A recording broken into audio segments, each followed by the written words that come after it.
Bonjour à tous et bienvenue sur Usability. Aujourd'hui, nous allons voir comment jouer à Haunted Room, Sleep Survivor sur PC en utilisant le tout nouveau BlueStacks 5, qui est conçu pour une vitesse fulgurante et une action de haute intensité. Nous pourrons facilement télécharger et installer Haunted Room, Sleep Survivor et profiter du jeu sur notre PC Windows avec un clavier, une souris et un grand écran grâce à BlueStacks 5, qui est l'émulateur Android que nous recommandons pour jouer à Haunted Room, Sleep Survivor.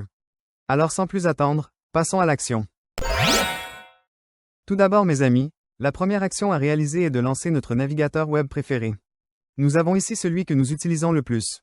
Passons à l'URL cliquable que je mets en Surbrillance en vert. Vous pouvez la voir sur mon écran. Vous n'aurez pas besoin de taper quoi que ce soit, car il y a un lien à cliquer dans la description de cette vidéo et dans le premier commentaire permanent. Après avoir cliqué sur ce lien cliquable, nous atterrissons ici sur le site de BlueStacks qui est simplement l'émulateur pour Android que nous allons utiliser pour jouer à Haunted Room, Sleep Survivor sur un PC. Comme vous devriez le remarquer ici, l'usage d'un émulateur pour Android présente plusieurs avantages. Contrôle personnalisable, instances multiples, synchronisation de ces instances, macros, scripts, FPS élevés, etc. Il est temps de procéder au téléchargement de Haunted Room, Sleep Survivor en cliquant ou double-cliquant sur ce bouton Jouer sur BlueStacks que j'ai mis en évidence en vert. Nous cliquons ou double-cliquons ensuite sur le bouton de téléchargement. À ce moment-là, le téléchargement débute et s'achève tout de suite et voilà, notre téléchargement est terminé. C'est un fichier .exe, un fichier exécutable. La prochaine étape est de démarrer l'installateur, par conséquent nous cliquons ou double-cliquons sur le fichier exécutable. Si nous sommes sous Windows 10, il nous faudra accorder la permission d'apporter des changements au système. Nous répondons oui. Je minimise ce navigateur pour mieux accéder à l'installateur. Le logiciel d'installation est très sommaire. Il ne comprend que deux options, installer et configurer le chemin. Je vais vous expliquer à quoi sert configurer le chemin. Il vous de faire un clic dessus. Maintenant, nous remarquons que nous pouvons regarder ici le chemin précis où notre émulateur sera installé. Si nous désirons changer ce répertoire, nous devons faire un clic sur ce bouton, sélectionner le chemin, après nous choisissons un tout autre répertoire et installons cet émulateur pour Android où nous voulons. Je vais le laisser par défaut. Je peux donc cliquer gauche sur Retour. Maintenant, je double-clique sur Installer. Nous y sommes, ça se lance. L'install a commencé et en partant de là elle va entamer le téléchargement de ces mégaoctets qui sont affichés sur mon écran. Lorsque vous le téléchargez, il y aura plus ou moins de mégaoctets, c'est normal.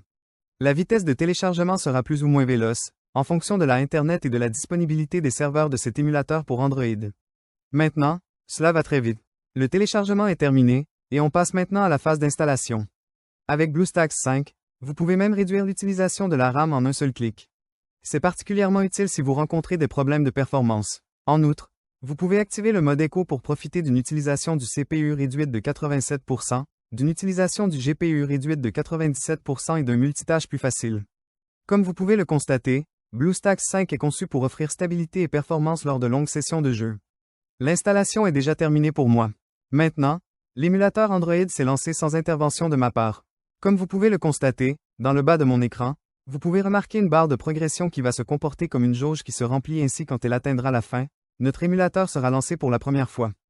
En vérité, l'émulateur Android a déjà été lancé, le voilà pour la toute première fois. Avant même de continuer, comme vous pouvez le remarquer, il a généré deux icônes ici sur le bureau du PC. Le BlueStacks est là le BlueStacks multi-instance. Veuillez mémoriser que l'icône BlueStacks est la seule qui nous concerne. Chaque fois que nous devrons lancer Haunted Room, Sleep Survivor sur notre machine, nous ferons un double-clic sur cette icône et démarrerons l'émulateur pour Android. L'icône BlueStacks multi-instance vous permet de lancer plusieurs instances d'émulateurs. Et avec le nouveau gestionnaire multi-instance amélioré de BlueStacks 5 en mode écho, les joueurs peuvent exécuter plus d'instances de jeu plus rapidement et avec moins de lag. Il est temps de passer à la phase suivante, qui sera inévitable. Je veux parler de l'accès au Google Play Store anciennement Android Market. Pour ce faire, nous allons nous rendre ici, System Apps. Ensuite nous cliquons avec la souris. Et à partir de là, nous devrons cliquer avec notre souris sur Google Play. Comme vous pouvez le constater, le Google Play Store s'est évidemment lancé. À compter de maintenant, nous avons besoin de nous connecter. Maintenant que nous sommes arrivés ici, nous sommes tenus de faire la prochaine phase qui est exigée par Google. Aussi nous cliquons ou double-cliquons sur « Connexion ». Maintenant, il marque « Checking Info ». Il arrive quelquefois que cela reste bloqué sur cette étape et qu'il n'avance pas. Si c'est le cas, vous devrez essayer de vous connecter à nouveau dans 2 ou 3 heures alors le problème sera vraisemblablement résolu. Maintenant, nous devons saisir notre adresse email puis son mot de passe. Cet email doit être une adresse MyGmail et son mot de passe qui lui correspond. À titre d'exemple, vous pouvez employer la même adresse email que celle que vous utilisez habituellement pour vous connecter à votre compte YouTube. Je vais donc saisir mes informations et je reviendrai ici dès que je l'aurai fait. Voilà. les informations ont été TP. Maintenant le géant Google nous accueille et nous montre les conditions d'utilisation. Nous allons donner notre accord en cliquant avec la souris sur le bouton « J'accepte ». Ensuite, il nous invite à sauvegarder sur son cloud. Vous pouvez très bien laisser la case cochée, ainsi ça créera une sauvegarde des données de cet appareil dans G Drive. Je ne vais pas cocher la case, mais cela n'a pas beaucoup d'importance. On clique une ou deux fois simplement sur J'accepte. Google Play Store sera lancé par défaut et sans intervention de notre part. Dans le but d'installer un jeu, nous devons faire un tour sur le bureau de notre émulateur en double-cliquant sur cette icône mise en évidence avec du vert.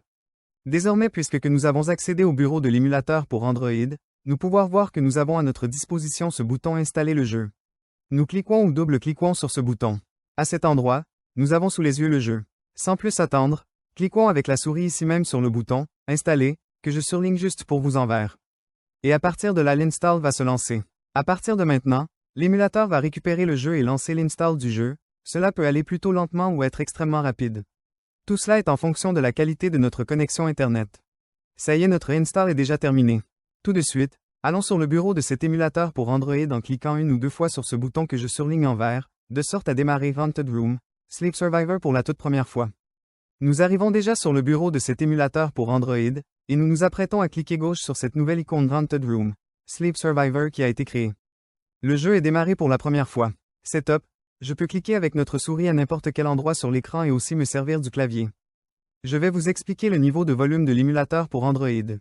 C'est à cet endroit. Nous pouvons voir l'icône d'amplification du volume et l'icône d'un volume plus faible. Grâce à cela, nous ne dépendons pas du volume de notre machine sous Windows pour accroître ou mettre en sourdine l'audio de notre émulateur Android. Après, pour apprécier au max cette expérience, nous avons la possibilité de lancer l'application de jeu sur ce grand écran. Pour cela, nous avons à notre disposition deux options. Voici la toute première fois où nous double-cliquons sur cette icône que je vous indique en vert. À ce moment-là, élargissons cet écran, en affichant une bordure tout en haut, une à droite et une tout en bas. Dès qu'on a envie de connaître les sensations du jeu ou une toute autre appli Android mode plein écran, on clique ou double-clique sur cette icône. Ainsi, nous pourrions tout de suite lancer notre jeu en mode plein écran. Afin de arrêter le mode plein écran, sur votre clavier, appuyez sur la touche F11. Ainsi, nous voilà retournés, sans surprise, en mode écran courant. C'est le moment idéal pour vous parler du mapping du clavier qui sera très captivant.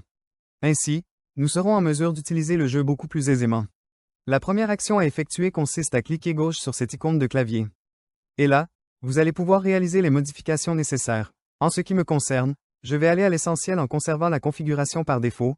Néanmoins, si vous désirez la modifier, vous pourrez le faire sans difficulté. Comme vous l'avez sans doute noté, l'émulateur pour Android est totalement disponible dans notre langue. Cependant, il est possible que quelquefois que notre émulateur soit booté dans la mauvaise langue, par exemple en coréen. À ce moment-là, pour le repasser dans la bonne langue, nous revenons à cet emplacement sur la roue dentée. Et ici, dans Autres paramètres, nous double-cliquons sur le menu déroulant « Langue ». Nous devons sélectionner la langue que nous comprenons parfaitement, français, anglais, chinois, etc.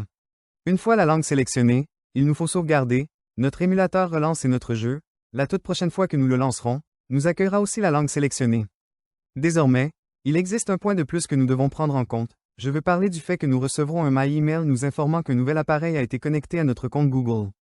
Il nous demandera si nous sommes au courant qu'il y a eu la connexion de cet appareil. Bien entendu, c'est le cas, pas la peine de stresser, car en effet, l'émulateur simule un appareil Android. Et pour voir quel type d'appareil est accent aigu MULE accent aigu, revenons à cet endroit, à cette icône en forme de roue dentée et cliquons ou double-cliquons dessus. Et nous voilà à cet emplacement à l'option « Modèle ». Nous apprenons ainsi que cet émulateur pour Android reproduit le comportement d'un smartphone de la marque Samsung. Nous allons donc recevoir un courrier électronique précisant qu'un nouvel appareil Samsung s'est connecté à notre compte Google. C'est tout pour ce tuto vidéo mes amis.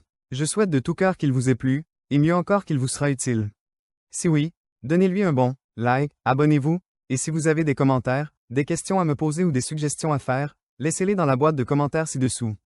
Cliquez gauche sur l'une des vidéos qui s'affichent sur votre écran et rendez-vous dans les prochaines vidéos. Au revoir.